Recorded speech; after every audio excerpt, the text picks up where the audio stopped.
welcome to my channel, The Love Tita Heart, the channel for the non-stop followers of Alden and Maine, who will serve as voice for those who cannot express their feelings for Aldab.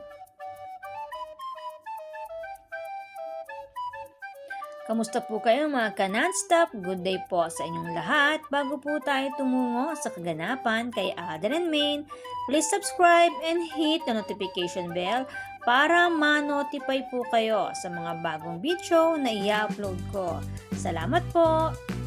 Happy heart mga ka-Aldab! Ibahagi ko lang po ang mga ibinahagi ni Alden Richards sa kanyang social media account last July 15 na hindi po natin naisama sa nakaraan nating vlog. Ang ilan pong mga naging ganap at pinagkaabalahan last week. July 15 na ibinahagi po ito ni Alden Richards at may caption na Brixton Capitolio na tila ba may renovation na nagaganap or hindi po ako sure kung bagong tayong bahay. Dahil sa larawan na ito, nagpapasalamat si Pat Kaunan Design Sweetheart kay Alden sa tiwala na ibinigay sa kanya para mag-design sa naturang new home ni Alden. Ang pag-amin nga niya, it's super kilig day meeting him. I remember the Aldab days.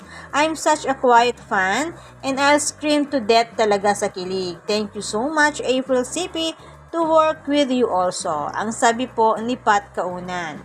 Marami talagang kilig to death and at na-hook na in love sa Aldab. Hindi lang sa Pinas kung hindi sa iba't ibang panig ng daigdig.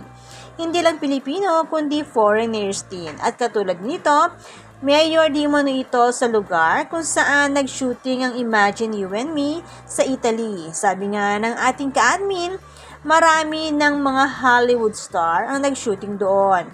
Pero never lumabas ang mayor or sinumang politician para i-meet at magpapicture. Kundi kay Alden and Maine lang ito nangyari. Tingin ko lang hindi lang yung kasikatan ang dahilan kung bakit nakipag-meet ang mayor sa kanila. Maaring may mas maganda or special na pangyayari kung bakit may ganitong ganap. Sabi nga ng Mother Network ni Alden, nagpakasal ng lihim sila Alden and Maine. Sila mismo ang nagsabi niyan sa kanilang pag-post na ito. Kaya ika nga ng mga may alam, 3 beses nang ikinasal sila Alden and Maine. Merong October 22, 2016 na isinabay sa Calle Serre at March 15, 2019 sa St. Anne Church sa Italy para sa renewal of vows. At pwede rin naman, kung hindi po ako nagkakamali, maaaring may civil wedding na naganap noong nag-shoot sila sa Lake Como, Italy. Kaya sinasabing 3 beses na nagpakasal sila Mengay at Tisoy. At dahil nagdaan ng 10th year ng Aldab, itinotrobak nila ngayon ang mga pangyayari kung paano ito nabuo. At pinag-usapan din ito sa newsroom ng bagong network na tahanan ni Maine Mendoza. Hindi rin nakalimot si Mr. Brian White ang umawit ng God Gave Me You na siyang lalong sumikat nang gamitin itong awitin na ito bilang theme song ng Aldab. Kaya naman sa kanyang message, inaalala niya ang kanyang second appearance sa Itbulaga with Alden Richards and Maine Mendoza 9 years ago at sinabing, I love the Filipino people. They are family.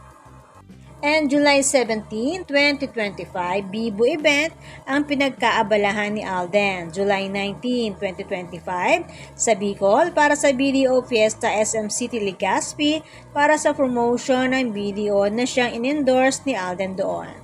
At kapag nababanggit ang bangko na ito, maalaala mo yung time na namataan sila Mengay and Tisoy sa naturang bangko para mag-open ng account. At kwento nga ng teller na nag-asikaso sa kanilang dalawa, Pokerson ang gamit na apelyido ni Nico Maine at Sebastian Theodore ang pangalan ng anak nila. At isa nating ka-Aldab ang nakakuha ng picture nila doon. At nang mag-resign na ang teller, kinumpirmado nito ang naturang kwento at pangyayari. Masasabi mang throwback, itong pangyayari, legit naman ito at hindi ito kwentong kutsero lang ika nga. Pagdating sa mga ebidensya at pangyayari sa Aldab or kay Nico Main and Richard Jr. na ating ibinabahagi mula noon hanggang ngayon, lahat legit. Totoo, hindi edited, walang fake, for sure po yan. And last July 20, 2025, panibagong award na naman ang natanggap ni Alden Richards sa The 8th Eddie's Entertainment Editor's Choice bilang Box Office Hero para sa movie na Hello, Love Again. At muli, nagpasalamat si Alden sa lahat ng mga boss ng GMA Pictures and Star Cinema. At sa ibinahagi naman na ito ni Alden Richards, sinasabing ito na ang bagong bahay niya. Nakamakailan lang niya ibinahagi na tila ba may renovation. Ang larawan na ito, last June 12, 2025, ito pa lang ang itsura niya. Sumunod ito last July 15, 2025. Hindi lang po ako sure kung ito po ba ang bagong bahay or iba pa po ito sa larawan na ito na kanyang ibinahagi. Habang dumarami ang negosyo ni Richard Jr., nadadagdagan din ang kanilang mansyon para lang din paglaki ng kanilang pamilya. And look at the smile of Richard Jr. sa larawan na ito. Kitang-kita ang pagiging happy. Sabi nga ni Mrs. Nico Main kay Richard Jr., gusto ko lagi kang happy. Kapag happy ka, happy rin ako. Yan ang katagang sinabi mismo ni Mengay kay Tisoy. Kaya naman ito ang pag-post ni Alden Richards. If someone makes you happy, make them happier. Ika nga, kung ang asawa at ang mga anak mo ang nagpapaligaya sa iyo, paligayahin mo rin sila ng higit pa sa kaligayahan na ibinibigay sa iyo. Kaya naman ang pambansang Busy Bay, sobrang abala sa kanyang mga negosyo, endorsement at trabaho sa showbiz. Kayod na pang may sariling pamilya. Sa bagay, lumalaki na ang mga chikiting. At syempre, oras para sa pamilya at sa sarili tulad ng nais palagi na pinapaalaala ni YP Mengaynita kay Hubby Alden. Kaya naman ang oras para sa sarili ni Alden ay inilalaan niya para sa kanyang physical and mental health. At isa ang biking sa kanyang outdoor activities na kahit may bagyo, malakas ang ulan, hindi nagpaawat.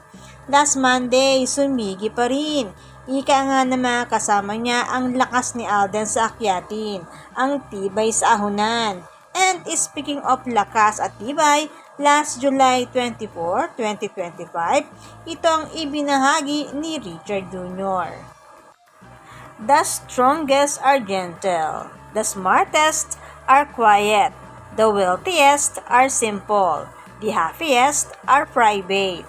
Real power doesn't need to prove itself. Ang masasabi lang natin sa pag-post na ito ni Alden Richards, sobrang nakaka-happy. Dahil ang mga nakasulat na ito ay pumapatungkol sa Fulkerson Jr. Phenomenal Love Couple.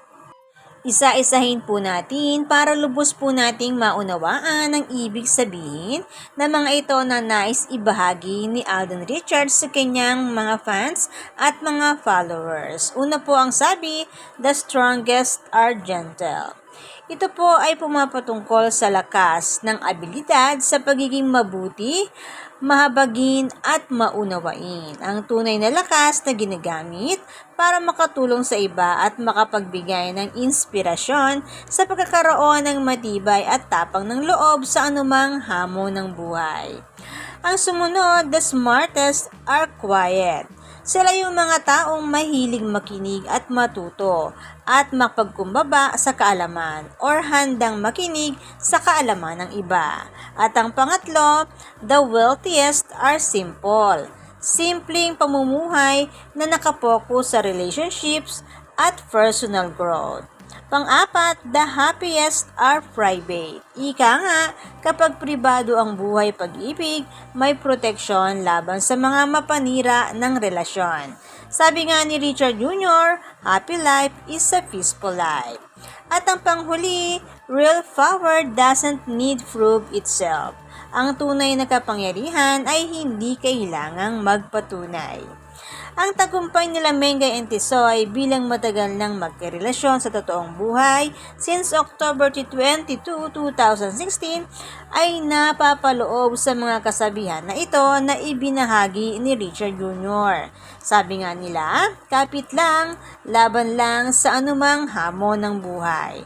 Matutong makinig at matuto sa tamang paghawak ng pinaghirapan. Sabi ni Lola Linda, pagmalasakitan ng kinita or pahalagahan. Sabi nga ni Maine, mag-aaway pero hindi maghihiwalay. Kailangan unawain ng bawat isa. Sabi ni Alden, happy wife is a happy life. Hindi man nila maikwento ang pangyayari sa ngayon sa kanilang buhay pag-ibig, idinadaan nilang nila sa ganitong pag-post bilang alam naman nila na kayang basahin ng fandom ang kanilang galawang mag-asawa. Kaya naman, good vibes lang po tayo magka-nonstop. Salamat po sa lahat na nag-comments at sa lahat po ng buong pusong nagmamahal at sumusuporta kay Alden and Maine. Salamat po sa lahat ng subscribers. Shout out po sa inyong lahat. Thanks and God bless everyone! Salamat po sa lahat na comment. Shout out po sa inyong lahat. Sorry po, hindi ko na po kayo iisa-isahin. Sobrang dami po ninyo. Patunay lamang po ito na talagang lumalakas lalo at sumisigla ang buong fandom sa ganitong pagkakataon. Salamat po sa inyong lahat. Aldab lang ang malakas. Hangad ko po ang magandang kalusugan para po sa inyong lahat. Salamat po Aldab Nation and True-Blooded Aldab Nation. Thanks, stay safe, and God bless everyone!